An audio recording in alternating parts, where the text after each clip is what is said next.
I never expected my biggest commission to come from the very law firm that had been my family's pride for 3 generations. Then again, I never expected a lot of things about my life to turn out the way they did. My name is Alexandra Walker, and this is the story of how I turned my family's greatest disappointment into their most expensive revelation. I still remember the exact moment my father's disapproval of my art became something more than just passing comments.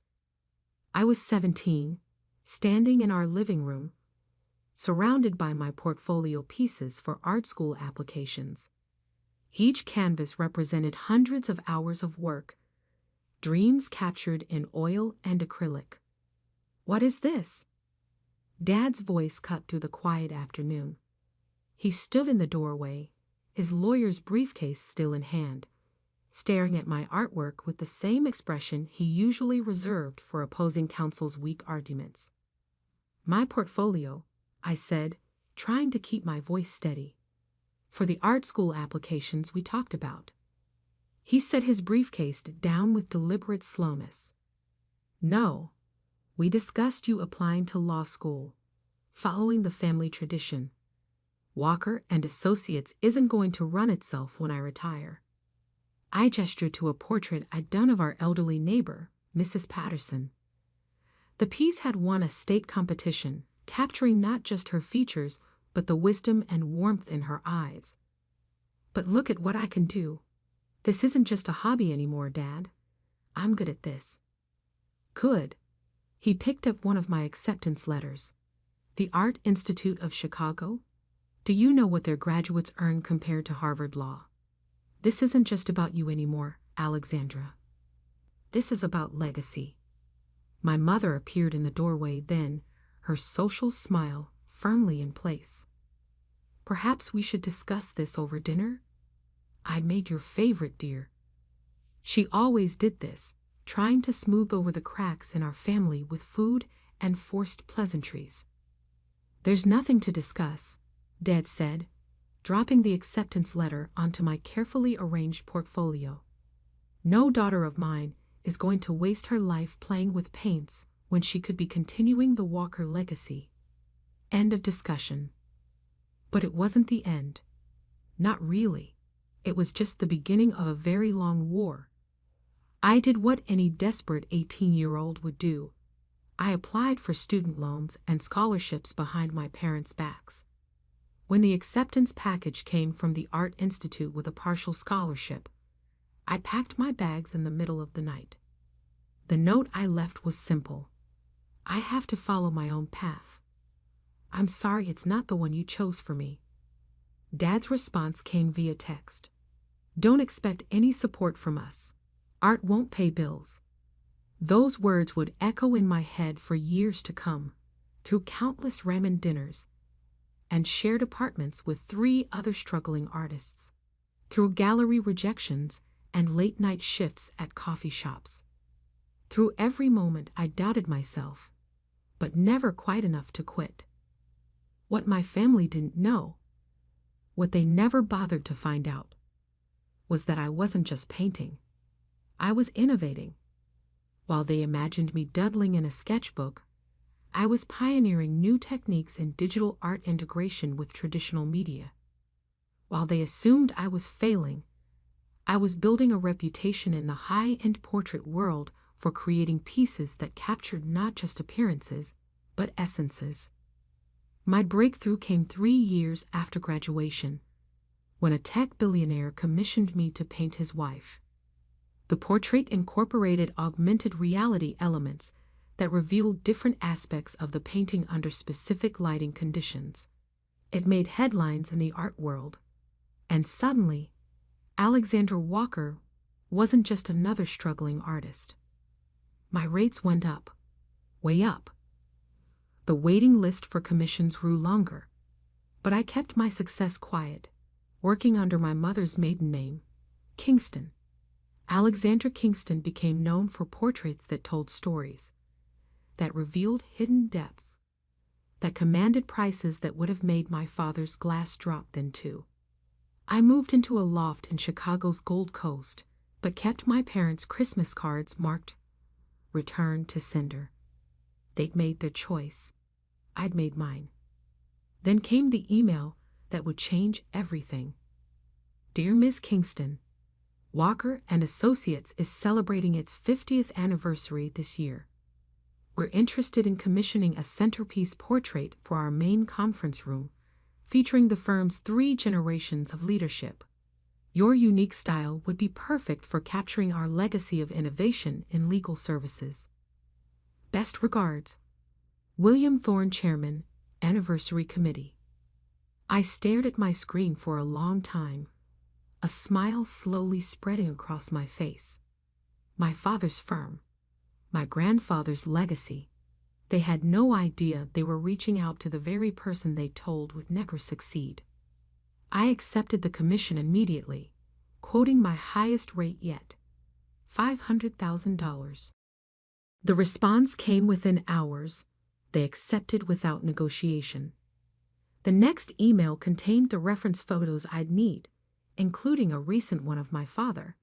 He looked older than I remembered, more gray at his temples, but his eyes still held that same stern determination I'd grown up with. I set up my largest canvas and began to work. This wouldn't just be a portrait. It would be my masterpiece. Every brush stroke would tell a story, not just of Walker and Associates, but of the daughter they'd written off. As I worked, I thought about the unveiling ceremony that would come, about the moment they'd realize who Alexander Kingston really was, about that glass freezing halfway to my father's lips. But first, I had to create something undeniable, something that would force them to see not just the artist I'd become, but the success they'd refused to believe in. I worked for months, pouring everything I had into the piece. Every technique I'd pioneered, every innovation I'd developed. The portrait would show 3 generations of Walkers, but embedded within it were layers of meaning only visible under specific conditions, a testament to the hidden depths in every legacy. My phone rang constantly with calls from my old number. Mom, Dad, even my brother Michael, who'd followed the approved path to law school. I let them all go to voicemail. They'd see me soon enough. The week before the unveiling, I received another email from William Thorne.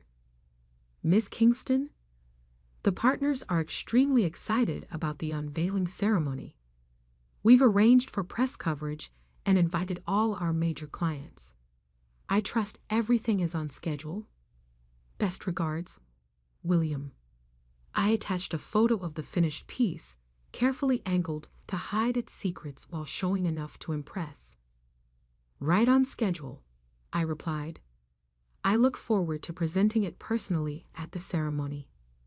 Then I looked at my calendar. 7 days until the unveiling. 7 days until I walked back into Walker and Associates, not as the disappointment who'd run away to art school, but as Alexander Kingston, the artist whose work they'd paid $500,000 to acquire. I smiled, thinking of all those family dinners where they'd pointedly discussed Michael's law school success while ignoring my existence, of all the returned Christmas cards and blocked phone numbers. "Art won't pay the bills," Dad had said. I glanced around my luxury loft, at the waiting list of commissions worth millions, at the portrait that would force them to finally see me. Sometimes the best revenge isn't about destroying someone's world. Sometimes it's about forcing them to see the one they refuse to acknowledge. The unveiling ceremony was in 7 days, and I was ready to show them exactly what art could pay for. The week before the unveiling was a masterclass in self-control. I arrived in Chicago 3 days early to supervise the installation of my portrait.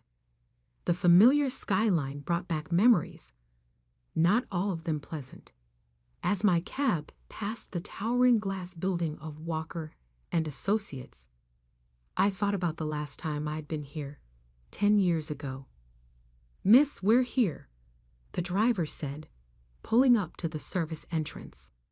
I checked my reflection in my phone. Smooth blonde hair now styled in an elegant bob, designer suit in place of the paint-splattered jeans my family would remember.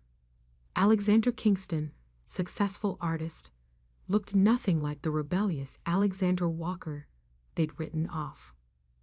William Thorne met me at the entrance, all corporate polish and practiced charm. "Ms. Kingston, we're thrilled to have you here personally overseeing the installation. I'd insist on handling all my major pieces personally," I replied, watching the careful movement of my crated portrait. "The lighting has to be exact for the special elements to work properly." "Special elements?" His eyebrows rose. I smiled. "You'll see at the unveiling. Is Mr. Walker available? I'd like to discuss the placement." "Richard? He's in court this morning. But his son Michael is here. He's handling most of the anniversary arrangements." My heart skipped. Michael, my perfect older brother who'd followed Dad's path without question, who'd stopped returning my calls the day I left for art school. "That would be fine," I said, keeping my voice neutral. Minutes later, I heard familiar footsteps behind me. "Miss Kingston? I'm Michael Walker." I turned, face carefully composed. He looked older, of course. More like Dad than ever in his tailored suit and conservative tie. There was no recognition in his eyes as he extended his hand. "Please call me Alex," I said, watching for any flicker of awareness. Nothing. 10 years and a different last name were better than any disguise. "Alex, then. I've seen your previous work. Very impressive. Though I admit, I don't know much about art." "No," I couldn't resist. "Not even the basics? No frustrated artist siblings to educate you?" He stiffened slightly. "I had a sister who dabbled, but she chose a different path." "How unfortunate," I said, turning back to direct the installation crew. Family support can make all the difference in an artist's career. The portrait was carefully uncrated, still wrapped in protective covering. Michael tried to peek underneath, but I stopped him. "The full reveal is part of the presentation, Mr. Walker. Even the installation crew won't see it until it's properly lit." He frowned. "Dad's going to want to approve it before. Your father approved the commission sketches." I cut in smoothly. "The contract is quite clear about the unveiling terms. Unless there's a problem with my reputation." "No, of course not," he backpedaled. "It's just, Dad can be particular." "So I've heard." I checked my phone. "If you'll excuse me, I need to supervise the lighting installation." The next 2 days were a dance of near misses and careful timing. I coordinated with the technical team to install the specialized lighting that would reveal the portrait's hidden layers. Every time I heard my father's voice in the hallway, I found a reason to be elsewhere. Then, the day before the unveiling, my mother appeared. I was checking the final lighting adjustments when I heard her familiar perfume before I saw her. "Oh, you must be Miss Kingston. I'm Margaret Walker."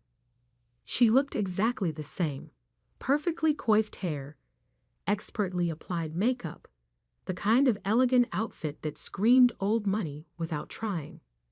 Her smile was the same one she'd worn the day I left, when she'd said nothing to stop me or support me. "Mrs. Walker," I nodded, not quite meeting her eyes. "I was just finishing up here." I couldn't help but notice. She gestured to the covered portrait. "Will we get a preview?" Richard is quite excited about the commission, though he'd never admit it. "The unveiling is tomorrow," I said. "Everything has to be perfect." She stepped closer, lowering her voice. "You know, I had a daughter who was an artist, or wanted to be.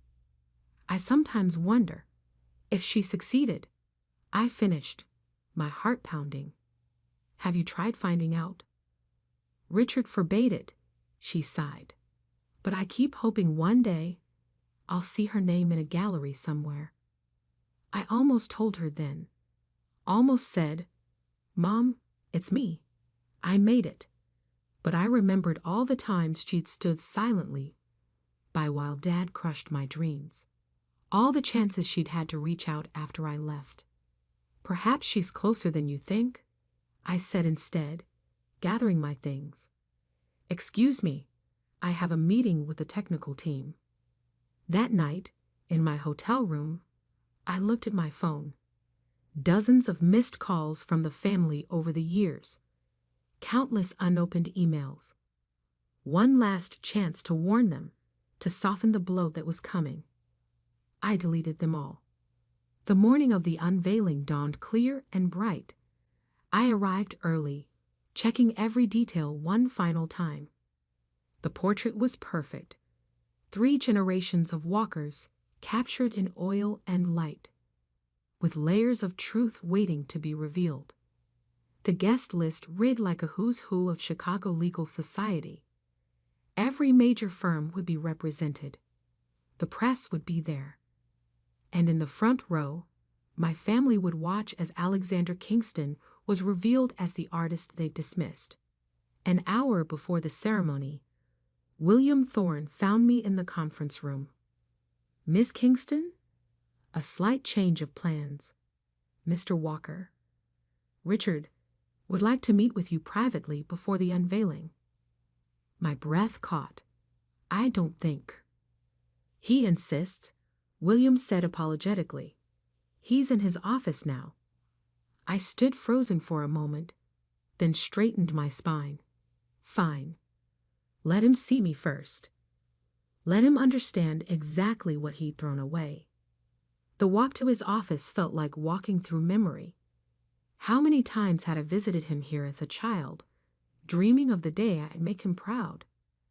The nameplates on the doors had changed, but his was the same. Richard Walker, managing partner. I knocked once, then opened the door. He stood at the window, exactly as I remembered. Tall, imposing, the very image of legal authority. He turned as I entered, and for the first time in 10 years, I looked my father in the eye. Miss Kingston, he said, extending his hand. Thank you for accepting our commission. I've heard remarkable things about your work. I shook his hand, feeling the familiar callus on his trigger finger from years of skeet shooting. He hadn't recognized me either. The pleasure is mine, Mr. Walker. Your firm's legacy deserves nothing less than my best work. Yes, legacy. He walked to his desk, picking up a familiar frame. My high school graduation photo. Legacy is everything in a family business. I hope the portrait reflects that. Oh, it will? I assured him. Every hidden detail, every layer of truth. It's all there. He frowned slightly at my tone. Hidden details? You'll see soon enough. I checked my watch. The unveiling is in 45 minutes. I should finish my preparations. Of course, he set the photo down. Just one thing. I noticed you sign your work with just A. Kingston. Any particular reason? I paused at the door. Sometimes, Mr. Walker, the names we choose matter more than the ones we're given. I left him puzzling over that, my heart racing. In less than an hour, everything would change. The portrait would be unveiled, and with it, every carefully constructed wall between Alexander Kingston and Alexander Walker would crumble. The conference room was filling up as I made my final checks. I saw Michael in the front row, next to his wife, someone I'd never met. Mom sat beside them, nervously smoothing her skirt. Dad entered last, taking his place of honor. William Thorne approached the podium. Ladies and gentlemen, distinguished guests, Welcome to the unveiling of Walker and Associates' 50th anniversary portrait, commissioned from the renowned artist Alexander Kingston. I stood to the side, remote control in hand, waiting for my cue. One button would activate the special lighting. One button would reveal every hidden truth I'd painted into this piece. One button would show them exactly who Alexander Kingston really was. The moment of revelation was finally here. William Thorne's voice filled the packed conference room. And now, it gives me great pleasure to introduce the artist herself, Alexander Kingston.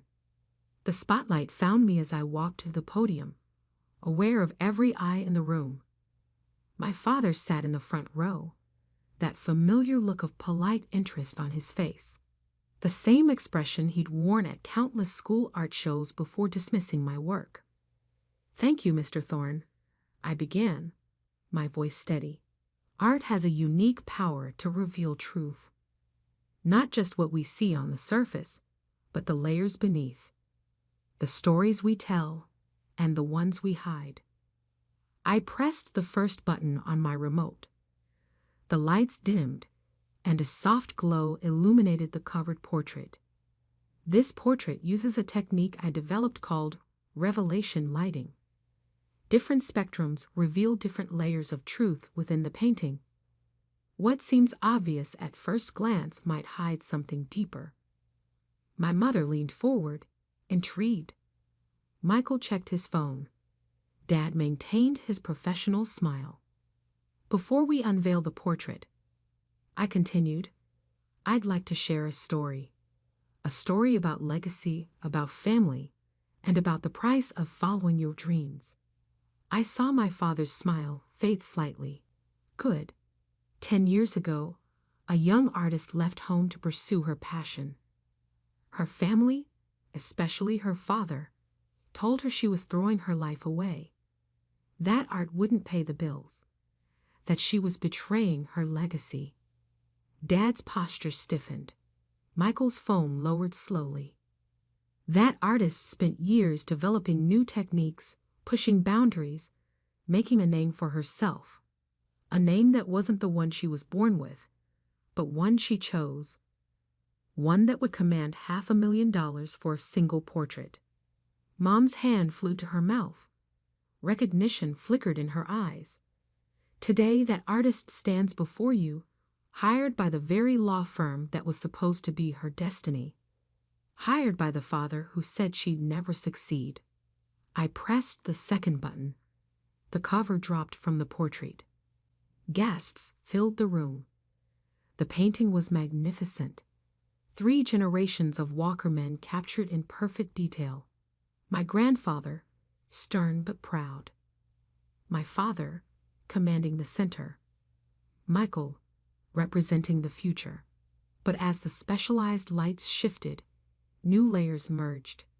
Hidden in the brushstrokes were scenes from the firm's history, cases won and lost, moments of triumph and scandal, and woven throughout, almost invisible until the right light hit it, the signature Alexander Walker repeated in tiny, precise strokes. "For those wondering," I said into the stunned silence, "yes, Alexander Kingston is Alexander Walker, the daughter who chose art over law, the failure who now charges more for one portrait than a first-year associate makes in 3 years." Dad's glass of champagne froze halfway to his lips, the same way I'd imagined it would, the same way I'd painted it in one of the portrait's hidden layers. "Dad," I said, looking directly at him for the first time, "art does pay the bills. Quite well, actually." The room erupted in murmurs. Camera flashes popped. My mother was crying silently. Michael looked like he'd been slapped. "The portrait you commissioned," I continued, pressing the final button, "shows more than just 3 generations of lawyers. Watch." The lighting shifted again, revealing the final layer.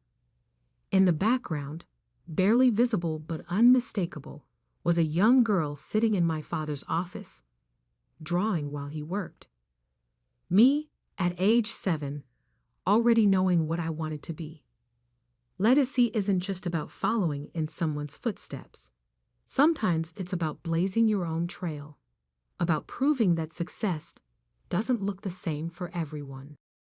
I stepped away from the podium. The portrait is yours, Walker, and Associates. Every layer, every truth, every secret. Consider it my contribution to the family legacy. The applause was thunderous, led by William Thorne, who clearly appreciated good theater. Reporters rushed forward with questions. Clients crowded around the portrait, marveling at the hidden details. Through it all, my father sat motionless, the champagne glass still suspended. Finally, he stood. The room quieted as he walked toward me. 10 years of silence stretched between us. "The girl in the portrait," he said hoarsely. "In my office. I remember that day. You let me sit and draw while you worked," I said. "It's one of my favorite memories." I was wrong. The words seemed to cost him physically. About all of it. About you. I know. The portrait, it's extraordinary. Like nothing I've ever seen. That was the point. He reached out, hesitated, then pulled me into a rough hug. "I'm sorry," he whispered. "I'm so damn sorry." Over his shoulder, I saw Mom approaching, tears streaming down her face.